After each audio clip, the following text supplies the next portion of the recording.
বাবা এসে শুধালেন, কি করছিস শুনি?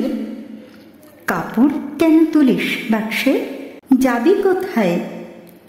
সুমৃতার ঘর 3 তলায়, দক্ষিণ দিকে 2 জানলা, সামনে পালঙ্ক, বিছানা লখনৌ ছিটে ঢাকা, অন্য দেয়ালে লেখবার টেবিল, তার কোণে মায়ের ফটোগ্রাফ। তিনি গেছেন মারা। বাবার ছবি দেয়ালে, ফ্রেমে জড়ানো ফুলের মালা, মেঝেতে লাল শতরঞ্চে শাড়ি, সেমিজ, ব্লাউজ, মোজা, রুমাল ছড়াছড়ি। কুকুরটা কাজ ঘেঁষে লেজ নাড়ছে, ঠেলা দিচ্ছে কোলে থাবা তুলে, ভেবে পাচ্ছে না কিসের আয়োজন। ভয় হচ্ছে পাছে ওকে ফেলে রেখে আবার যায় কোথাও। ছোট বোন সমিতা বসে আছে হাঁটু উঁচু করে, বাইরের দিকে মুখ ফিরিয়ে, চুল বাঁধা হয়নি, চোখ দুটি রাঙা, কান্নার অবসানে। চুপ করে রইল সুমৃতা, মুখ নিচু করে সে কাপড় গোছায়, হাত কাঁপে। বাবা আবার বললেন, শুনি, কোথাও যাবি নাকি?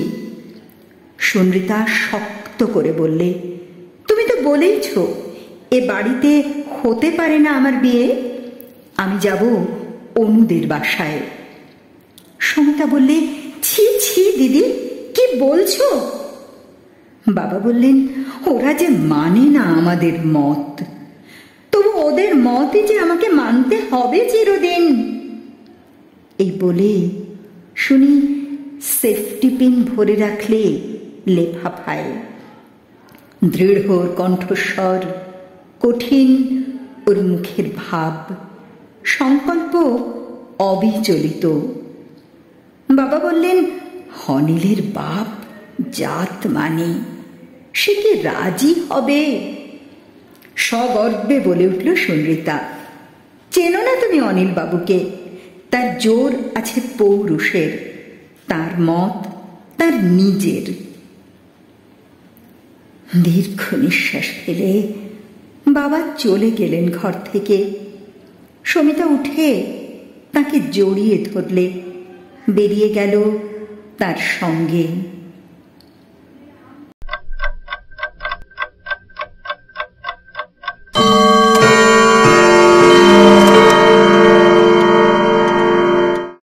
বাজল দুপুরের ঘণ্টা। সকাল থেকে খাওয়া নেই সুমৃতার।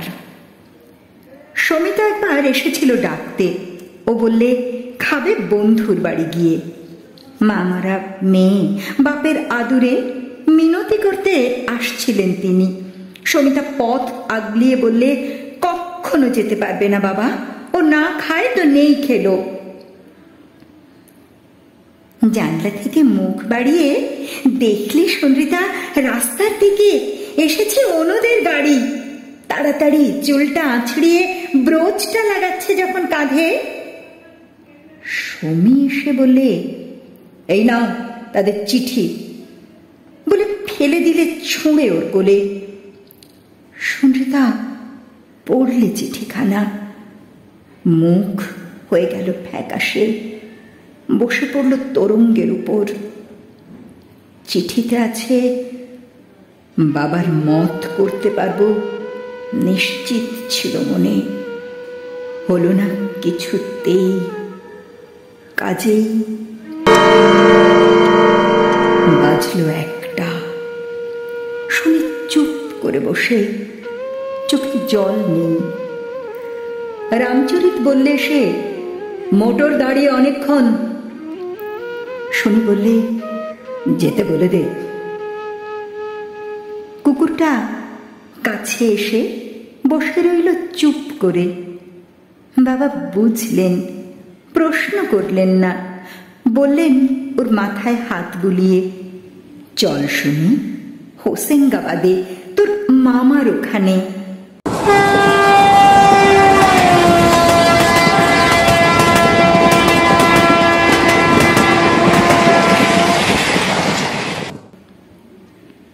কাল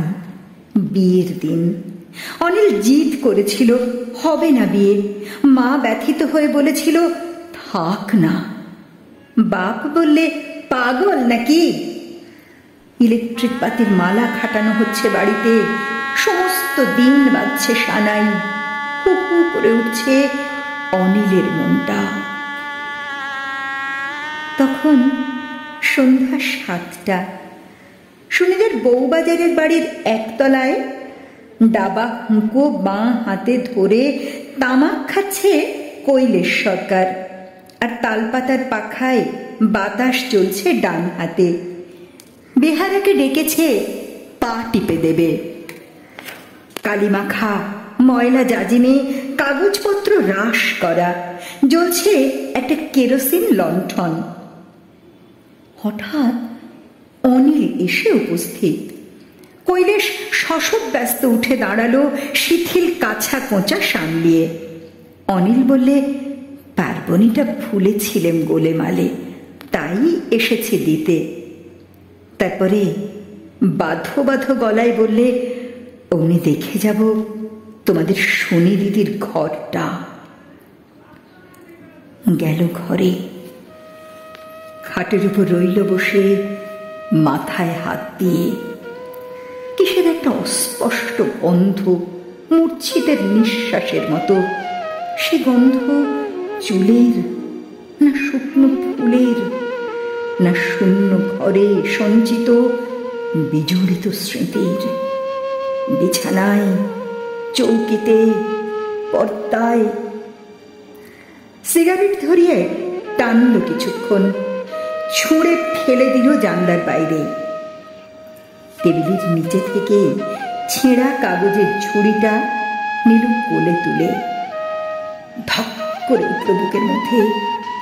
দেখলে ঝুড়ি ভরা রাশি রাশি ছেঁড়া চিঠি, ফিকে নীল রঙের কাগজে অনিলের হাতে লেখা, তার সঙ্গে টুকরো টুকরো ছেঁড়া একটা ফটোগ্রাফ। আর ছিল বছর 4 আগেকার দুটি ফুল, লাল ফিতে বাঁধা, মেডেন হেয়ার পাতার সঙ্গে শুকনো প্যানজি আর ভায়োলেট।